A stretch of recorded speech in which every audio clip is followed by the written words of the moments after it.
Welcome to another episode of Pit Lane Parlay.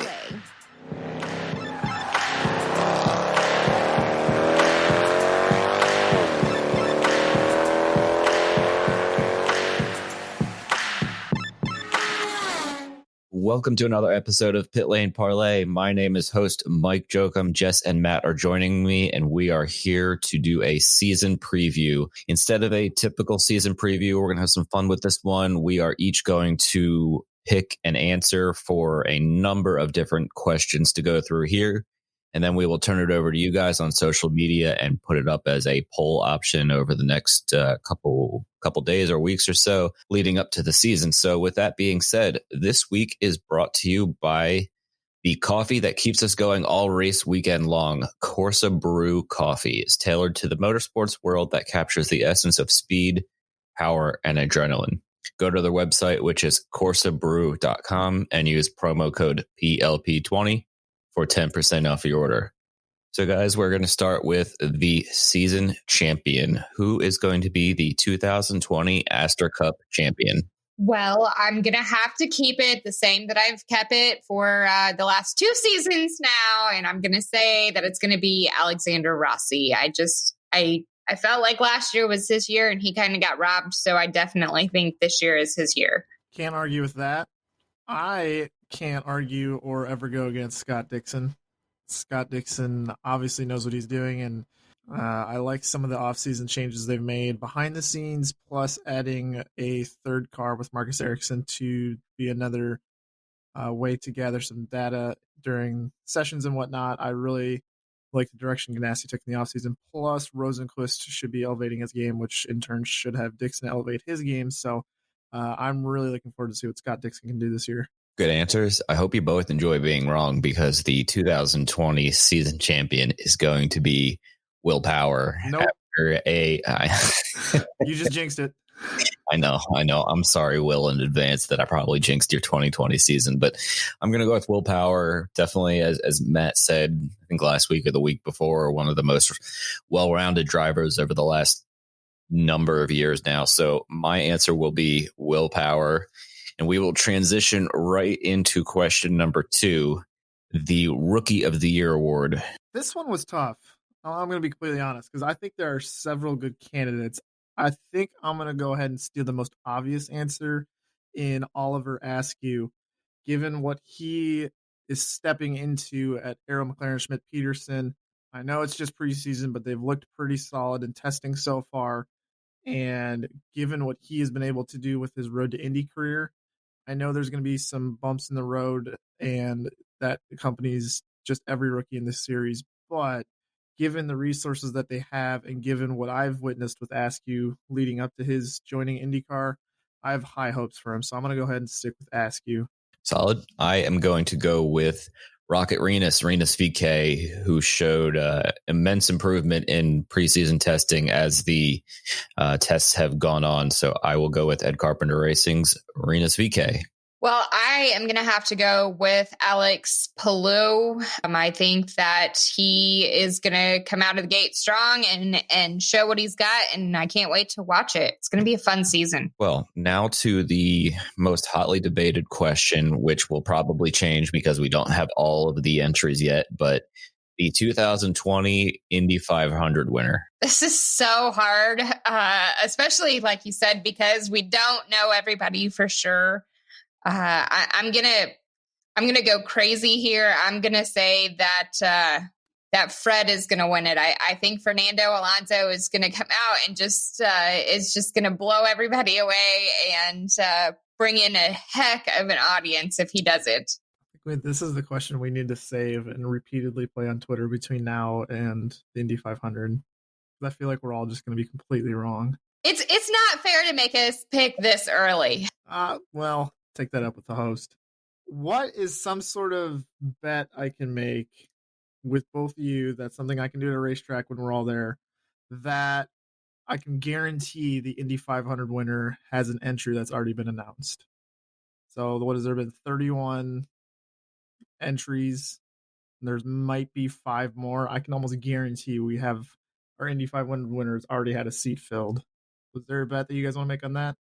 Nope. It's gotta be to do with cheese, right? All right.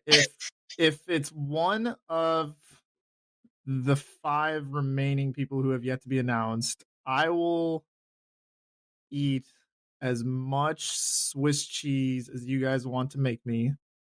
And if it's one of the 31, then Mike has to eat a craft single. Okay. I'll take those odds. Okay. Sold. You're All right. pick. I mean, all Mike has to do is craft single, so he's not really coming out a loser on this one. My answer is not Fred.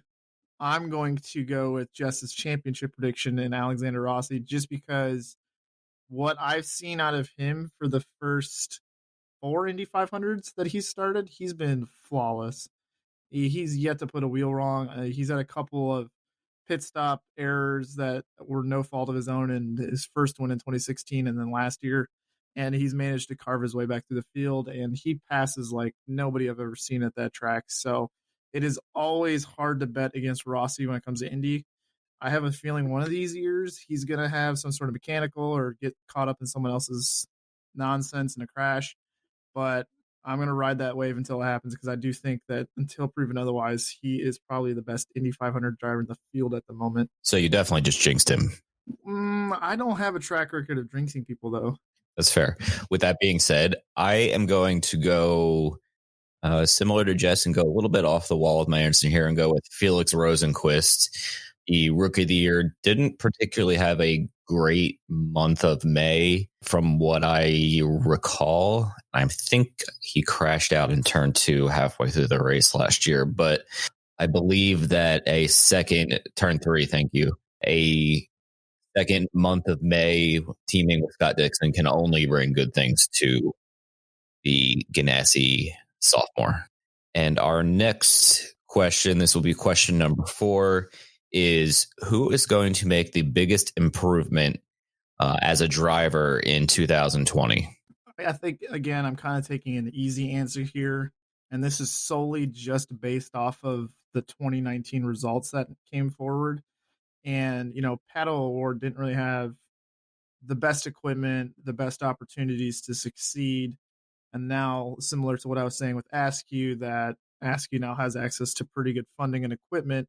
I do think we're going to see a sharp increase in results from 2019 to 2020 for Pato O'Ward. So I think he'll be the most improved driver in that respect. Good answer. I am going to go with, I don't know if this is off the wall, considering he finished in the top 10 of the standings last year, but Graham Rahal, I think, is going to be a top 5 championship contender this year. Didn't have a bad 2019, but there wasn't anything super special about it. I don't know if he had any podiums, maybe 1 or 2 at the very most. So I will go with Rahal. Man, again, this is so hard to pick this early in the year, but, and this might not be off the wall either, because he didn't do bad last year either, but I feel like Takuma Sato is going to be most improved. I think that he is going to find that sweet spot between throwing it in there when he probably shouldn't and finding just enough patience. So I think that he could possibly be our most improved. I like it. So I think Jess and I are on the same page, at least with Team Rahal. So on that same note, the disappointment of 2020, if we're going to predict it 7 months in advance. So I will go first here on this one. I'm going to go with Marcus Ericsson. I had just a gut feeling that he's not going to improve like we all think, and he's going to kind of flounder in that third car for Chip Ganassi. I am going to say Oliver Askew. I feel like even though he's done really well previously, maybe he's going to struggle a little bit, making the step up to the big boys. So that's who I'm going to go with. So someone who I personally like, but have had some feelings about in previous episodes is Santino Ferrucci. I think part of the problem is that he did have a very good rookie season, especially on the ovals, that unfortunately, aside from winning, there's really only one place to go, and that's down for him on the ovals because he did so well last year. And then on the road courses, didn't do a whole lot for me. Like, he was consistent and fast, but never put up any huge results. And I think with, again, what happened with Coyne in the offseason, I do think they may take a step backwards. So I think that Ferrucci might be someone who disappoints a little bit this season, and thus I'm kind of worried that he may be regressing a little here. All right, so we are on to the next question here, getting towards the midway point in our preview. The best road and street course race of 2020 will be? Gotta go with Laguna. I feel like for sure this year it's going to go down to the wire again. And so everybody's going to be fighting for absolutely every inch of racetrack that they can get. And it's going to be for points and for the championship. And it is just going to be a blast. I think you're just saying Laguna because there's going to be a sick after party again, right? Okay, well, we haven't got that far, but maybe. Come on, guys. Okay, yes, there is probably going to be one. It's 9 months away. We don't have this planned to the minute. Not quite, but there probably will be. Oh, okay. Well, it'll be fantastic if there is one. I am, of course, going to go with Road America because, I live in Minnesota, but my heart's in Road America pretty much 364 days a year. So it put on a heck of a show last year. It was super sad to miss it, but really looking forward to seeing it in person this year again and seeing just how good the cars look there and how good the racing is because it's always a blast. Awesome. So I will wrap this question up with Circuit of the Americas. I think year 2 and enforcing the track limits in turn 19 will provide for some very interesting racing. It was a pretty good race last year, and I think will be even better in year 2 at the track. I thought for sure someone would say Mid-Ohio, given what we've done the last couple of years. That was number 2 on my list, especially because the Mid-Ohio race, like you said, has been fantastic the last 3 years. Yeah, it was a number 2 for me, too. I don't know if Jess had a couple that she had. Yeah, I did. And of course, it's difficult to pick, man. There's been so many good races the last few years. It's hard to pick, but I really enjoyed Laguna when we were out there last year. So that's why I went with it. We're spoiled for choice. This is true. So our last question before we get to the midway mark in the episode, the best non-Indy 500 oval of 2020. I'm going to take another easy one here and say Gateway, just because I think with the fanfare and the passing and the drama we've seen, especially the last 2 years, or I guess it's only been back for 2 years. So no, it's been back for 3, 17, 18, 19. I can't count right now, but I'm really looking forward to seeing it again. And I think, again, the last couple of years, it's just put on a fantastic show and fans really just love seeing that race and flocking to it. And I just think outside of Indy, it puts on the best show on ovals for sure. Okay, that's fair. You stole my answer there. I thought I had that one teed up, but nonetheless, I will go with Richmond. It seems like everything they're doing in preparation in terms of promotion, marketing, social media coverage of it has been fantastic. So I think that's going to lead to a great crowd. They keep talking about wanting a kind of festival-like atmosphere for the 2 days that IndyCar is in town. So I think we're in for a great show at Richmond. I'm going to go with Texas. I've always liked Texas, even though we've had some duller races there. I feel like for some reason, I just have this feeling, maybe it's because I'm going again, that they're going to put on a good show and hopefully step it up for the fans too, because I think it's going to be a good weekend. Awesome. So with that, I will take a quick break here for a team pit lane shout out. Let's shout out Colin Taylor, Stephen A. Clark, and last but not least, Danny Vaughn. Thank you, everybody. All right, guys, as we move into the second half, it's brought to you by gripmat.com, the world's first flexible non-slip tool mat that makes a great gift for the person who loves working on their car. Use code PLPTV for 10% off your order. All right. So we are on to the second half of the episode here. Question number 8. What will be the biggest surprise of 2020? And I will lead this off and say that Ryan Hunter-Reay will finish outside of the top 10 in the championship. I can see that happening. Yeah, I mean, I can see it. I really don't have an argument there. Maybe it's not a surprise then. Well, I mean, yeah, it may come to surprise to some fans out there just because he is pretty consistent. So I think that's fair. Mine is going to be, I think, so what is there, 17 races? I think at least, doing math again, 8 of the races will be won by drivers with 3 years or less of experience. So we're talking Askew, Pato, Herta, Rosenquist, maybe Scott McLaughlin, Ferrucci, a couple others that are escaping me right now. I just think that the talent level in IndyCar right now is just insane.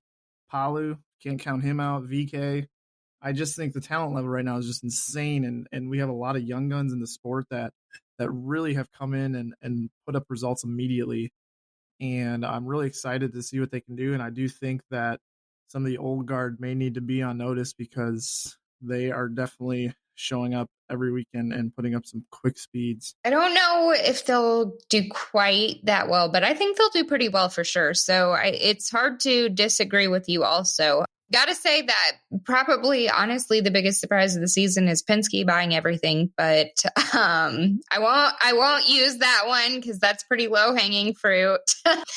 I think the biggest surprise of the year is going to be, let's see, I feel like we are due for a really good rookie showing at the 500 for somebody. Maybe not a win, but I feel like the top 3, top 5 people, I would say several of those, maybe if we do top 5, I'm going to say 3 of them are going to be rookies. Let's do that.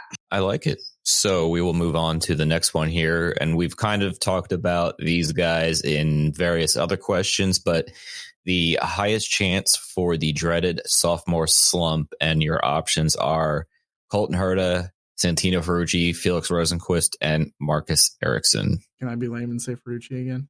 You can. Okay. Santino, I love you. You're awesome. Please don't hate me. And I guess it comes more, for this question, I think it more comes down to the options presented, because I really think Herta, Rosenquist, and Ericsson are all going to do better this year. So I think I'm just going to pick Ferrucci. More of a lack of options with the criteria that we have here. So I'm going to go with Herta because you kind of don't have any place to go but down when you finish as well as you did your first year. So I feel like he's going to have a tougher sophomore season than he did his freshman season. Similar to Matt, my answer is also going to match from above. And Marcus Ericsson, being the third wheel at Ganassi, has been a tough place to be in the past. So that's why I'm going with Marcus. But just like Santino, I really hope he does well. I hope I'm wrong on this question. So we'll move on to the next one here. And this isn't necessarily driver or race related. It can go any which way. A storyline which you will grow tired of the quickest throughout the 2020 season. I am going to go with the Penske is going to ruin everything about Indianapolis. That's kind of I'm already tired of it. We all know he does a really good job with everything he does. So where people are getting this idea, but yeah, that's definitely Penske ruining everything is mine. Yeah, that's a good one. I wasn't going to choose that one, but that's a very good choice. I will go with Fred Watch. There is all sorts of rumors already popping up that he might do some other races, et cetera, et cetera. Fernando or Fred, please just tell us once you've got it figured out so we can stop playing these silly guessing games because it's exhausting. I'm excited for him in the 500. The more I think about it, the more excited I get, but I am tired of Fred Watch rumors. Well, hear me out a second. So instead of coming right out and saying what you're going to do, what if instead maybe he teased announcements here and there and then said, maybe I will, maybe I won't, and then said, I don't know if I will this year. I might just stay retired, and then announces something.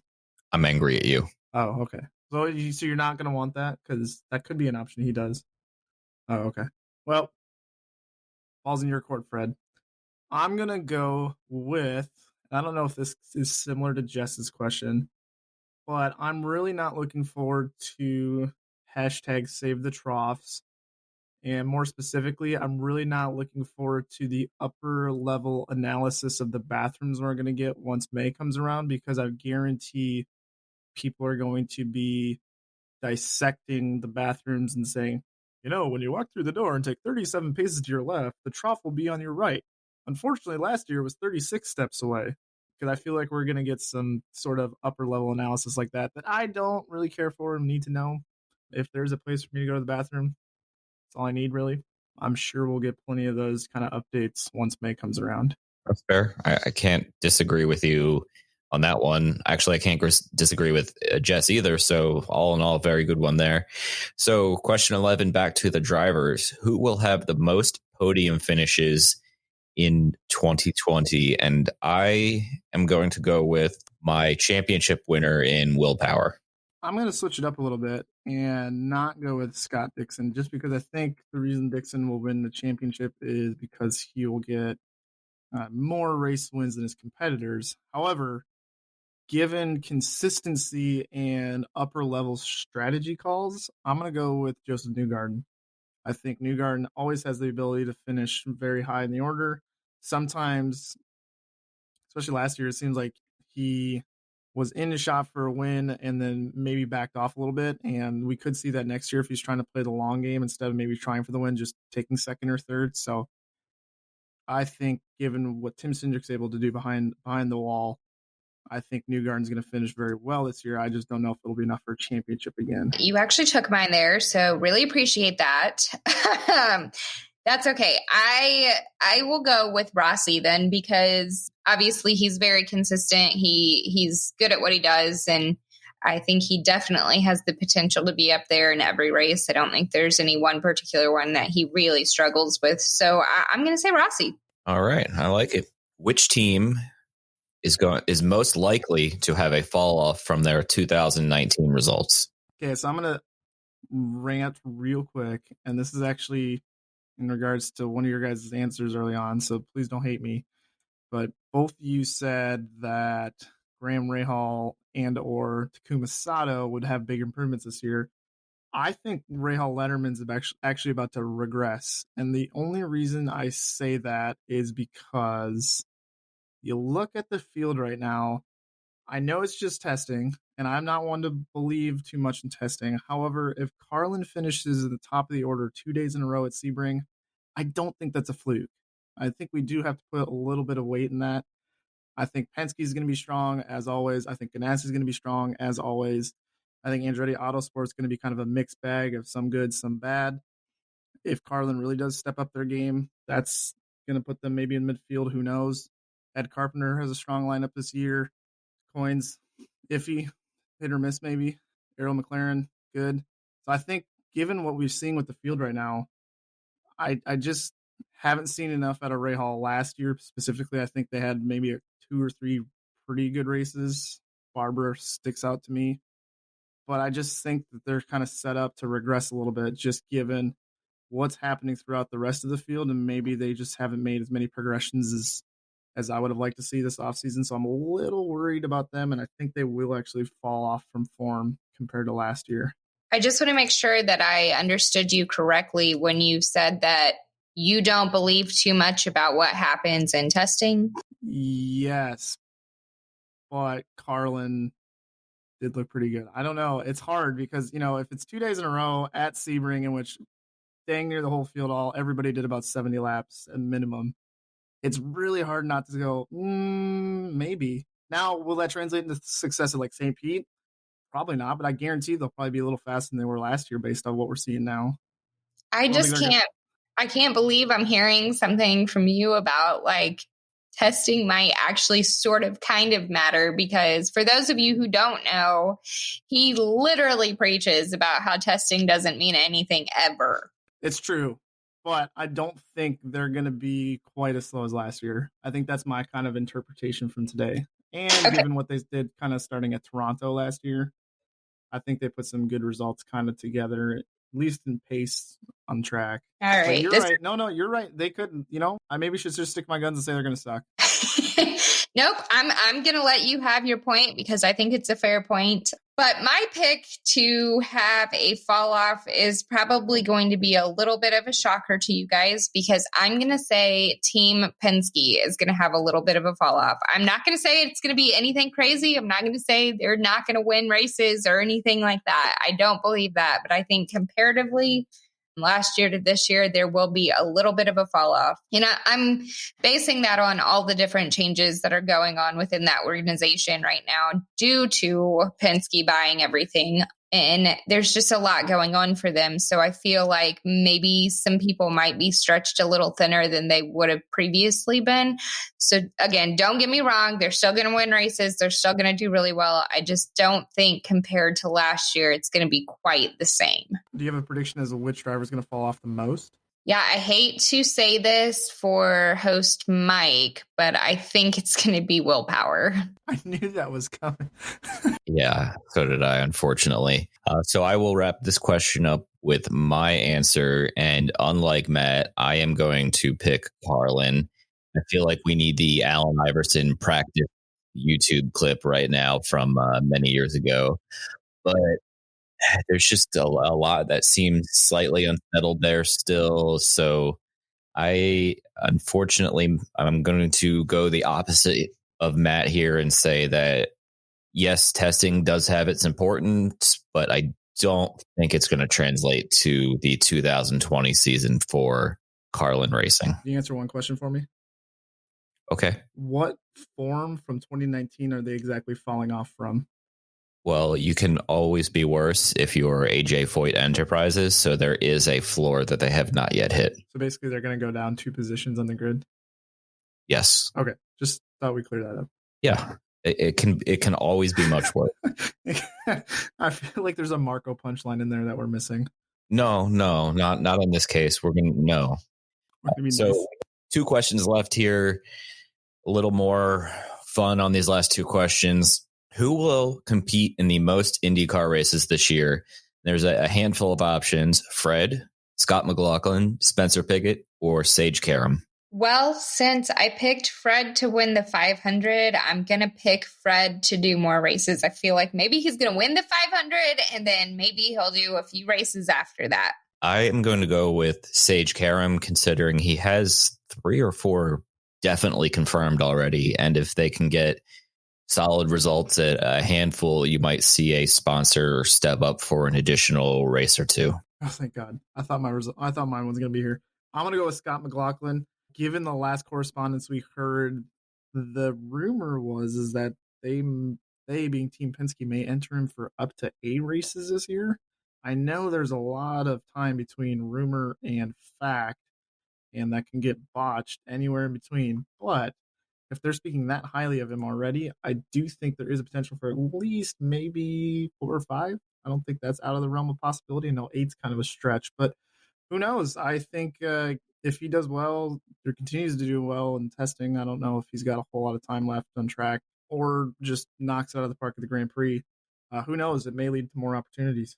Fair. I wanted to go McLaughlin, but the fact of all that traveling he has to do across the globe kind of swayed me away from picking him there. So our final question in the 2020 season preview: who will compete in more races this year?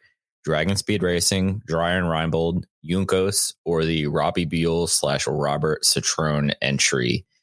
Since I am up first, I'm going to go with Brian Reinbold here.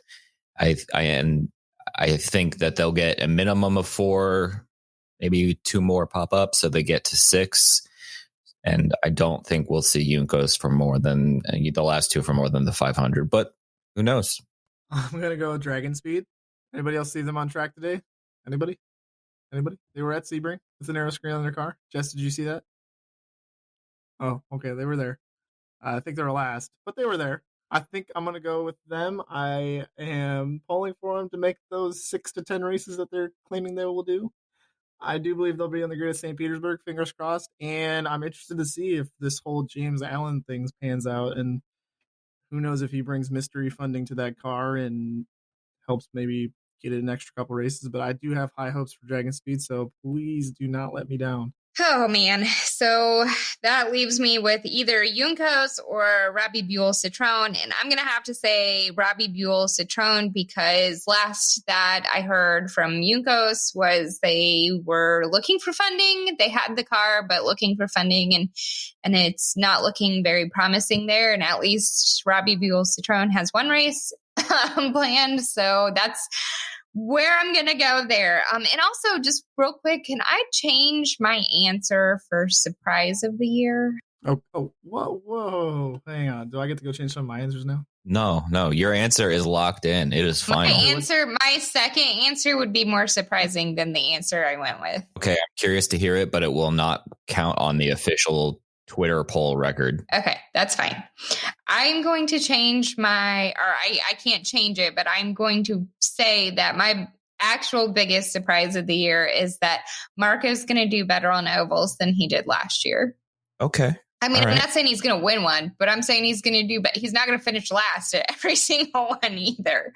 So I feel like Marco's going to come out and learn something and do better at the ovals this year. Yeah, the only similar to the opposite of when you said Colton Herta can only go down because of how well he did.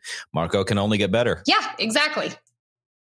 But for me to say that Marco is going to do better at something, that actually should have been one of you guys' shock of the year.